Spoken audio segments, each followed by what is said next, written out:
I'm excited to check out the artwork of Von Allaman. Hi, Vaughn. I'm Debbie. Nice to meet you. Debbie, it's a pleasure. So we're here to see Von Allaman and his wonderful sketches. So, full disclosure, Von is the son of my friend, and we used to work together at this health food restaurant on the Sunset Strip across from Tower Records. He was a bartender, I was a waitress. And now Von is here, and we're going to shoot him, interview him about his artwork and other things, and my son is filming it, so it's kind of like full circle. So anyway, your artwork's amazing. Thank you so much. When did you start drawing like this? About 3 years ago, I started with painting.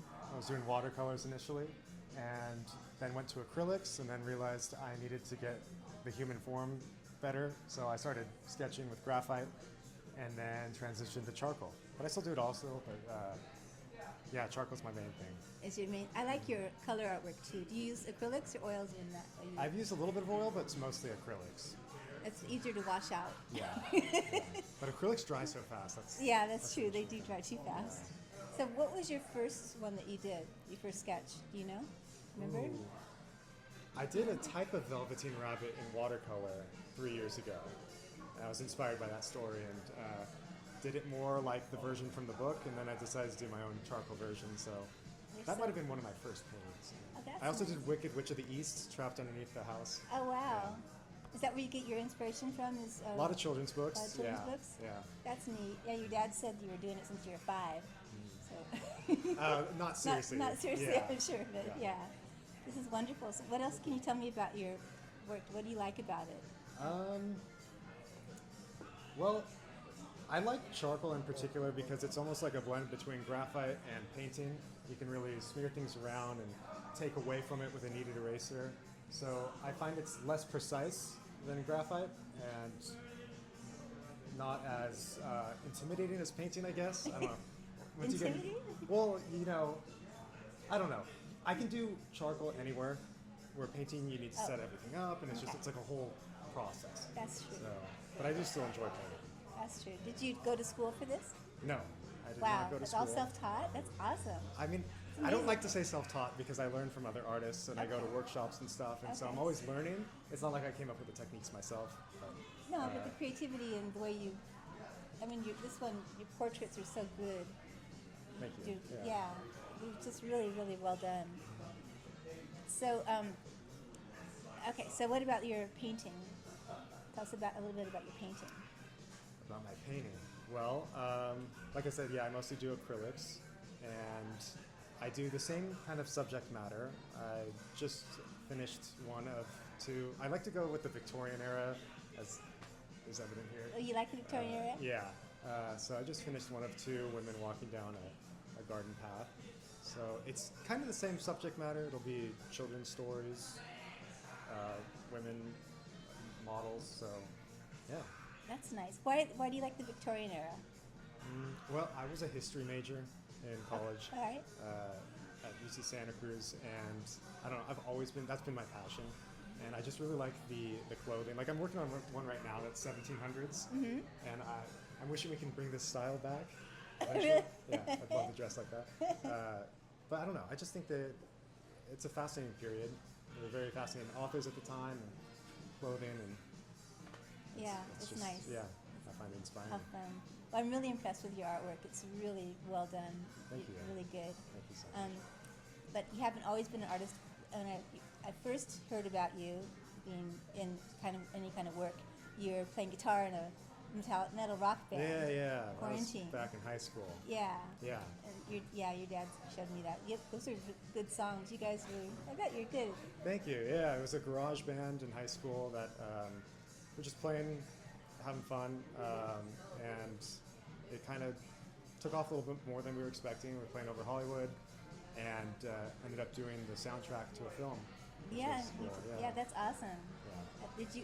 What did you like the best about playing in a band? I mean, I know you also play guitar and you also wrote some songs. Yeah. I really enjoyed songwriting, collaborating with other band members. It's almost like having 3 other girlfriends at the same time. It's a lot of conflicts, but a lot of camaraderie, and it's just a fun time to be a part of something like that. And playing live was pretty scary. I have massive stage fright, so those days were always, I kind of dreaded it, but once you were done with the show, there was like a massive relief, and it was like, oh, it was worth doing it. So kept on doing that. That's good. And then you went to college. Yeah. And you went into the medical field. Yeah. So I graduated with a history degree, and then I wanted to be a teacher. Decided I wasn't going to do that anymore. Went into the medical field, into ophthalmology, as a surgical technician. Worked in Santa Cruz for about 4 years, and then moved over to Sacramento to work with another surgeon there, and did it a total of 7 years until I made another transition. Why did you leave medical? Was it just like it boring? So I was on track to become a PA. That was like I was taking classes after school for that, and or after my degree, and I was like, okay, I'm gonna make this happen. And COVID hit, and I got to experience all that, and I decided, I don't think this is really my path. I did my time there, 7 years, but I was ready for something new, and that's when I decided to transition into cybersecurity. That's interesting. Did you always work with computers? Yeah. I've always grown up with computers, loved working with them, and felt like it was something I could do, and I liked that there was the ability to potentially work from home after being in a medical office for 7 years, seeing 50 patients a day. I was ready for something completely different. So, yeah. So you do ethical hacking, right? What is that? So the company I work for provides a platform for hackers all over the world to ethically hack on companies and government entities that we are contracted with. So my job is I'm a security analyst. The hackers submit a hack to me. I reproduce the hack. If it's legitimate, we send it on to the company, and they will then pay the hacker a bounty. So we kind of facilitate. I'm like a middleman in between, and I get to hack, so it's cool. Oh, that's fun. Yeah. So it helps them to amp up their security. Exactly. For their They find companies. out where their vulnerabilities are before a bad hacker finds out where they are. That's good. So what's going to happen when AI takes over everything? That's why I'm doing this. So, it's a good question. I use AI every day with my job. It's making us much more efficient right now, but yeah, at what point does it replace me? I don't know. I don't know if it will, honestly. My hope is that AI and humans can work together and work, because I think it's better.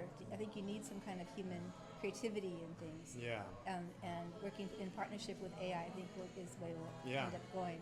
But because of AI, so many people are going to be having to change jobs. Technologies change. The markets change. Things are going to be obsolete. So people are going to have to change jobs, change careers. And even if you're established, you might have to change everything.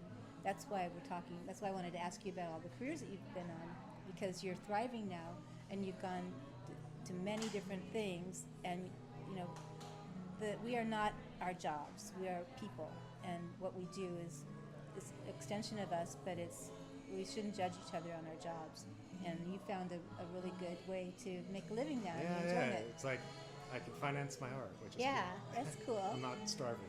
Yeah, and who knows what'll happen in the future, but right now you're happy. Yeah, everything's going well. That's really good. So this is wonderful. And what a compliment that you got invited to this art show. It's an international art show. It's the best of the best. Really, it is. It's the best of the best. And it's really impressive that you got invited here. Yeah. And that you're showing here. I'm honored to show here. It's a great really show. amazing. Yeah. So everybody come out and see Von Allaman. He's on the side of the thing. You can watch. Yeah, booth C26. Yeah, come out and see him. See all the amazing art here. It's really fun. There's good food, but also just everybody is unique. All the different art is so special, and your art is exquisite. I just really love. I love the free flow that you have. Thank you. It's like some art can be stiff. Yeah. Yeah, your art's not stiff at all. It's expressive. It's just beautiful. It's really, really nice. Thank you so much. Thank you, Lon. Right. Thank you. So how is that?